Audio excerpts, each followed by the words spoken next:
세속의 타락적인 왕은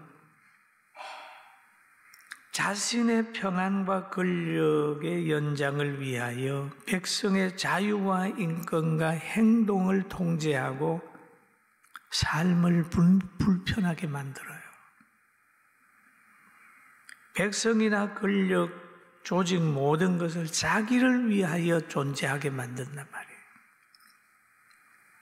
자기를 위해서 존재하게 만들어요. 좋은 자들은 늘 백성들을 편하게 만들려고 노력을 하는 거예요. 우리나라에도 참 위대한 왕이 있었어요. 세종대왕. 저는 이분에 대해서 생각을 하면서 너무 귀한 분이다. 우리 나라에도 보면은 그 세종대왕 동상이 있잖아요. 그 아이들한테 설명해야 됩니다. 그분은 왕의 자리에 있으면서 그 왕이 가지고 있는 권세와 인원 동원의 능력과 그가 가지고 있는 건강과 모든 것을 다 동원해서 한글을 만들었어요. 세계적인 글 아닙니까? 그걸 만들었다. 참 존경할 분이 우리나라이기 때문에 우리가 이렇게 글을 잘 쓰고 있습니다. 그런데 오늘 이 헤롯 왕 같은 사람을 보면은 참 악한 사람이에요. 군인들을 근무 잘못했다고 죽이고 자기는 별장에 가가지고 쉬게 되고 그런 거예요. 오늘 이 환경을 보면서 나는 누구의 일을 돕고 있는가 한번 점검해 봐야 돼요. 헤롯 같은 사람의 일을 돕고 있는가? 만왕의 왕 예수 그리스도와 같은 위대한 사랑의 왕의 일을 돕고 있는가? 아니면 세종대왕 같이 그런 훌륭한 왕의 일을 돕고 있는가? 잘 성찰해서 헤롯 같은 그런 악한 사람 밑에서 소모품처럼 사용되지 않기 위해서 깨어 기도하게 되길 주의 이름으로 축원합니다. 이런 구약 성경에도 보면은요, 바벨론 왕 느부갓네살 왕이 신의 영역에 도전을 하는 겁니다. 자기의 신상 만들어 놓고 모든 백성으로 절하라는 거예요. 섬기라는 거예요. 그러니까 믿음 있는 다니엘의 친구들이 거기 절하지 않게 될 때 불못불에 집어넣잖아요. 하나님의 말씀에 붙들려 있는 사람은 불못불에 들어가도 타 죽지 않고 나왔습니다. 그러나 왕의 명령을 받아서 집어넣는 그는 불 들어가지도 않았는데 집어넣다가 타 죽어버렸습니다. 오늘 우리는 나의 사역, 나의 삶이 지금 어떤 환경에 있는지 점검하고 바른 삶을 살기 위해서 의의 왕 대신 예수 그리스도의 도구로 이 땅의 빛과 소금의 역할을 잘 감당하면서 살아서 자손 만대까지 축복을 남기는 여러분과 제가 되길 주의 이름으로 축원합니다. 오늘 여기에 성경 본문에 보면은 두루와 시돈 사람들이 있어요. 이 사람들은 헤롯 왕과 뭔가 하친 화목해야 되는 거예요.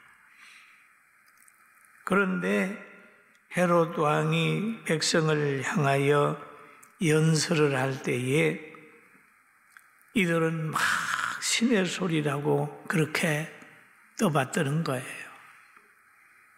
그래야 그가 이 두루와 시돈 사람들에게 쌓여있는 그런 서운함이 풀려지기 때문에 그런 거예요.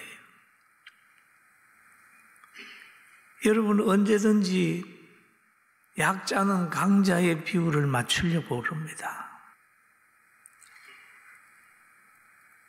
우리가 시골에 제가 살 때 보면은 그 시골에서는 사람이 아프든지 가정에 사고가 자주 나면 굿을 해서 굿. 옛날에는 굿을 많이 했습니다. 막 동네가 시끄럽게 굿도 하고 뭐 그렇게 합니다. 그런데 그 광경을 보면은 특징이 하나 있어요. 늘 잘 잡수시고 가라는 얘기예요. 빌어요. 손바닥에 딸도록 비는 나가달라는 거예요. 나가달라. 왜요? 사람보다 귀신이 강하잖아요. 빌어요. 빌어. 근데 예수 믿고 나서는 귀신을 어떻게 대응하냐 하면 쫓아요. 예수님의 이름으로 나가라. 그 말은 강자가 됐다는 거예요. 할렐루야. 여러분, 과거에 예수 믿기 전에는 귀신의 영역 안에 있어요. 공중의 권세 잡은 악의 세력 안에 있지만 예수 믿고 나면 하나님의 영역 안에 있기 때문에 귀신들을 예수님의 이름으로 쫓는 겁니다. 할렐루야. 쫓는 거예요. 그래서 성경에도 보게 되니까 그 말이 나와요. 나사렛 예수 이름으로 걸어라. 귀신아 나가라. 그럼 나가거든요. 나가는 거예요. 성경에도 여러 문제 나옵니다. 베드로가 이르시되 은과 금은 내게 없거니와 내게 있는 것을 내게 준 나사렛 예수 그리스도 이름으로 걸어라. 걸어라. 그 예수님의 이름의 권세를 가지고 병도 치료하고 사람을 회복시키고 그런 일을 하셨어요. 예수님의 이름은 그런 거예요. 그런데 헤롯이 날을 정해가지고 왕복을 입고 단상에서 백성에게 연설을 하게 되니까 거기에 모인 사람들이 막 그냥 신의 소리라고 떠받드는 거예요. 가인 반응하는 거죠. 근데 그것도 모르고 너무 좋아하고 영광을 하나님께 돌리지 않았어요. 그 요세포스 고대사에 의하면 클라우디오 황제를 위해 축전을 배설할 축하할 때에 그 2일째에 헤롯 왕이 은빛 나는 찬란한 옷을 입고 높은 왕자에 앉아 참가하는 이들에게 나타났다. 이 때를 두론과 시돈 사람들은 그 화목하는 기회로 삼았다라고 하는 그런 기록이 있습니다. 여러분 어떤 왕이나 어떤 강자가 이제 조금 안 좋게 생각한다는 걸 깨달으면 그 사람이 어떤 행사를 할 때 가가지고 극진히 잘 하면서 그 화목하는 기회를 만들려고 하는 그런 때도 있잖아요. 사람들도 그러잖아요. 여기서도 그랬어요. 여러분 우리가 이렇게 누군가가 여러분에게 극진히 칭찬을 할 때 조심해야 된다는 거예요. 누가 와서 그 남자 보고 멋있다고 막 이렇게 떠받들 때나 또 여자분들 보고 너무 이쁘다고 막 얘기를 할 때나 또 설교를 하고 났는데 또 어떤 위치에 있을 때 너무 잘한다고 하고 할 때나 이럴 때 잘못하면 조심해야 돼요. 여러분 막 누가 올려놓거든 하나님의 은혜입니다 하고 사람의 위치로 내려갑시다. 아멘. 과거에 우리나라도 보면은 전도관을 만든 그 사람도 막 기적이 나타나게 되니까 막 감람나무다고 떠받드니까 자기가 뭐처럼 신의 영역에 도전을 하고 또 뭐 이래 해다가 패가 망신하잖아요. 패가 망신하는 거예요. 교만하면 망한다는 것이, 교만하면 안 된다. 신의 소리라고 할 때는 자기가 사람인 것을 꼭 기억해야 된다. 그래서 오늘 성경에 보면은 헤롯이 영광을 하나님께 돌리지 아니하는 결과가 여기에서 나와요. 헤롯이 영광을 하나님께 돌리지 아니하므로 주의 사자가 곧 친히 벌레에게 먹혀 죽으니라 그랬어요. 영광을 하나님께 돌려야 되는데 안 돌렸어요.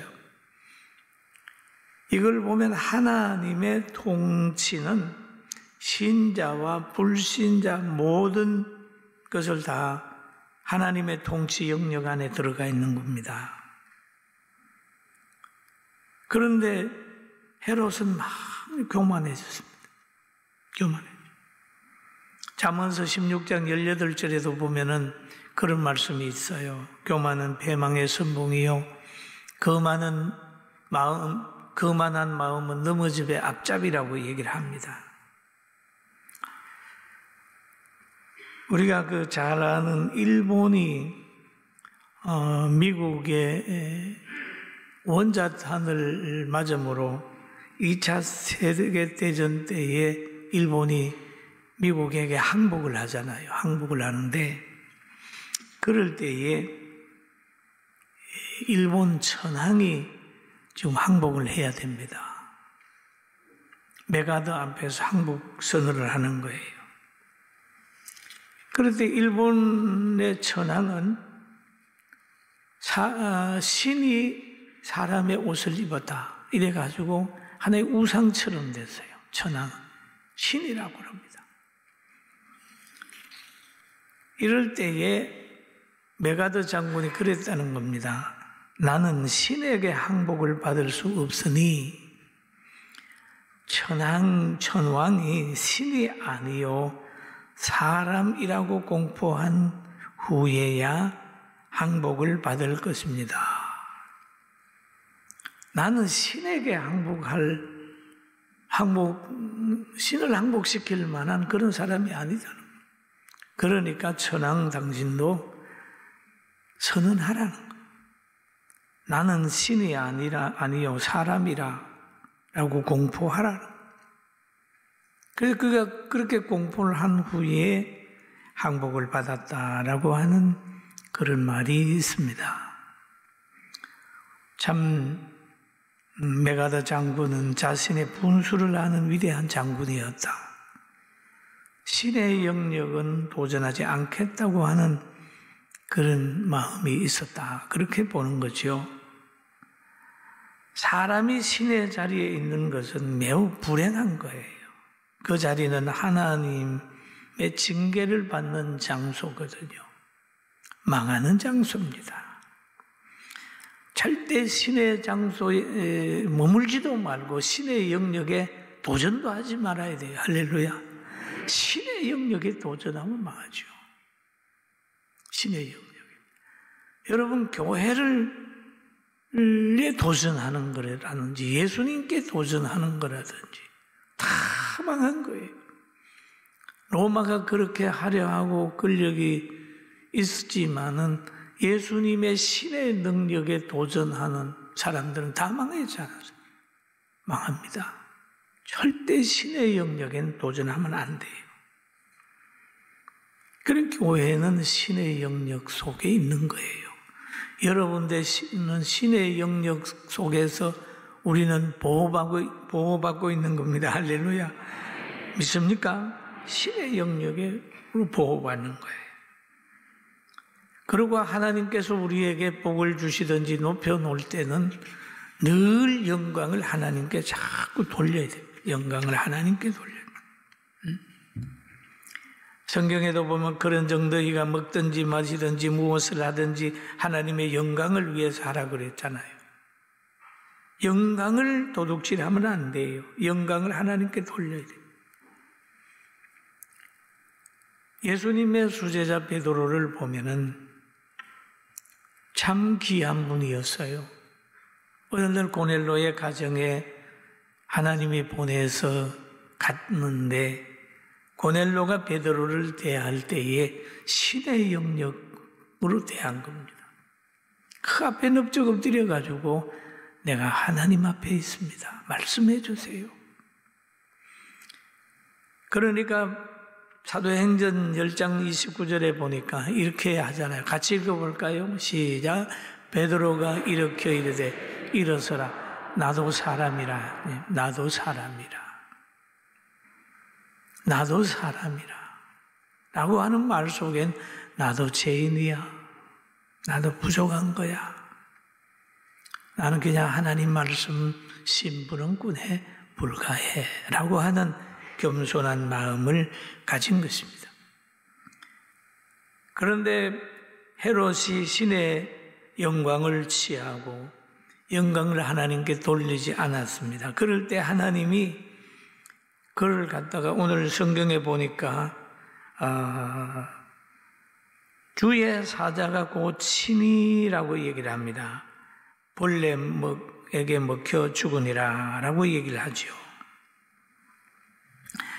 표면적으로 보면은 여기는 벌레 먹어서 죽은 거예요. 세균 감염이 되고 또 뭐가 되고 뭐 이렇게 보겠지만은 이렇게 되는 것은 하나님이 쳤다라고 하는 거거든요. 친 것은 안 보여요.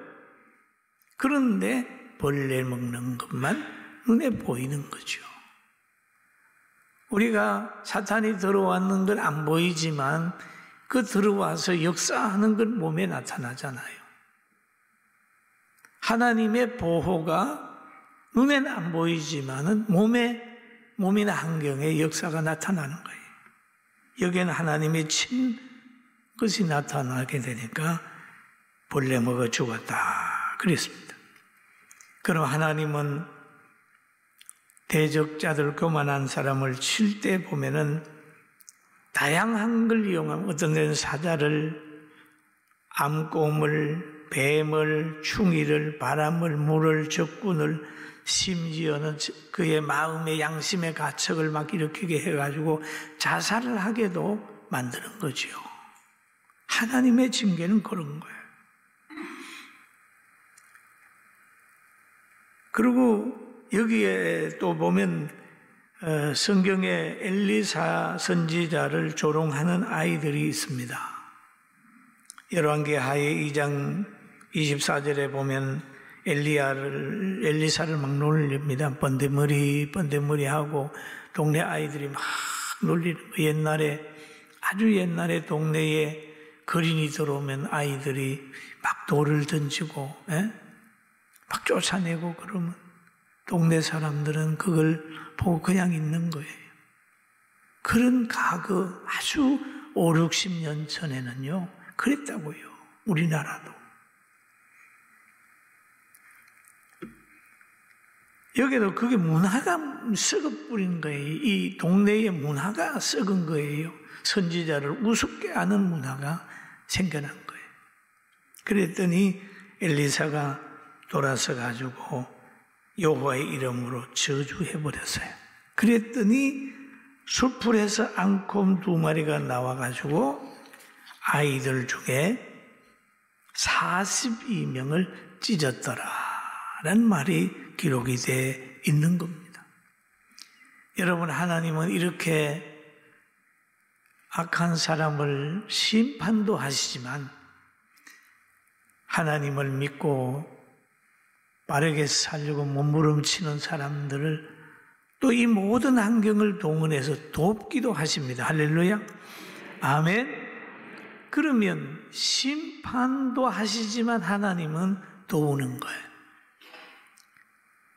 엘리야가 배고파 있을 때에 저 거린 시냇가에 까마귀를 동원해서 먹을 것을 물어다가 먹이는 고기와 떡을 물어다가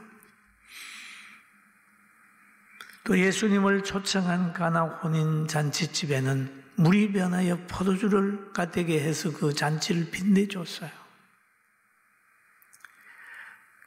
그리고 오병이의 기적을 행하든지 또는 풍랑을 잔잔하게 하든지 예수님의 이름으로 귀신을 쫓아내게 해가지고 사람을 계속해서 보호하는 거죠.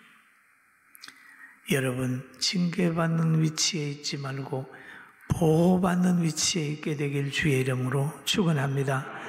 할렐루야. 그런 거예요. 사람은 진리를 깨달으면 깨달을수록 낮아지게 돼 있습니다. 바울 사도도 처음에는 그러는 거예요. 사도들 중에 자기가 작은 사람이라고 고백을 하더니 나중에 하나님의 사랑을 많이 깨닫고 난 후에는 내가 죄인 중에 괴수야 라고 고백을 하는 거예요. 하나님을 알면 알수록 하나님이 더 위대해지고 알면 알수록 자기가 점점 작아지는 거예요. 하나님을 모르면 자꾸 자기가 나오는 거예요. 뭘 좀 하고 나도 내가 했어. 이렇게 되는 거예요. 그러면 약해지는 거예요. 여러분 우리가 하나님을 알고 자신도 알고 사람임을 알고 더 겸손하게 하나님 섬기고 보호받게 되길 주의 이름으로 축원합니다. 그리고 여기에 보면은 헤롯이 충이 먹어 벌레 먹어 죽고 난 후에는 어떤 현상이 왔냐? 하나님의 말씀이 흥왕했다. 그런 말이 있어요. 흥왕했다. 하나님의 말씀이 흥왕하여도 하더라. 흥했다. 말씀에 지배받는 사람이 많이 있었다. 하나님의 역사가 있어서 나약한 사람이 강건해지고 세상의 많은 사람들이 하나님의 말씀에 지배받게 됐다. 그렇게 여러분 우리도 악인의 멸망을 보게 될 겁니다. 악인의 멸망을 보게 돼요. 악인들은요 구덩이를 파놓으면 다른 사람 집어넣으면 그 구덩이에는 악인이 의인을 집어넣으면 그 구덩이 들어가기는 하는데 나와요. 그러나 하나님이 집어넣으면 못 나와요. 믿습니까? 여러분 세상에서 미움받으면요 억울하게 옥살이 할 수 있어요. 그러나 하나님께 미움받으면 옥살이도 안 그치고 돌아올 수 없는 그 길을 가는 거예요. 오늘 이 헤롯 보라고요. 돌아올 수 없는 길로 가버렸어요. 흙으로 가버렸어요. 다니엘을 사자굴에 집어넣는 사람들이 있고 또 다니엘은 들어갔다가 나왔는데 왕이 집어넣으니까 그 사자밥이 됐습니다. 여러분 전능하신 하나님을 믿습니까? 믿습니까? 믿습니까? 믿습니까? 좌절하지 마십시오. 택한 백성은 망하지 않아요. 어떤 환경 속에서도 망하지 않아요. 하나님을 대적하는 개인이나 나라는 망합니다. 노마도 망하고 다 망했어요. 그러나 그들이 죽이고 십자가에 달았던 주님의 나라는 주님의 그 사랑과 영역은 세계를 지배하고 있어요. 지금 우선 보기에는 세상의 권력이 대단한 것 같지만 아무것도 아니에요. 헤롯에게 속해가지고 별을 달고 뭐를 달고 그렇게 대단하게 보여도 악한 사람 밑에 있는 사람은 언젠가는 그들의 소모품으로 전락해버립니다. 그러나 만왕의 왕 대신 예수님에게 속한 사람은 하나님은 절대 버리지 아니하시고 붙들어 주시고 천국까지 함께 가고 자손 만대까지 축복받게 한다는 사실을 믿고 변함없이 주님 잘 따르는 우리 모두가 되길 주의 이름으로 축원합니다. 그러려면 하나님의 말씀에 굳게 서고 예배 잘 드리고 세상에 여러 가지 환경과 어려움이 오더라도 절대 좌절하지 말고 낙심하지 말고 영원한 천국 바라보고 십자가에서 지시고 부활하신 예수님을 바라보는 그 신앙을 가지고 승리하는 우리 성도들 되길 주의 이름으로 축원합니다. 할렐루야. 기도하겠습니다.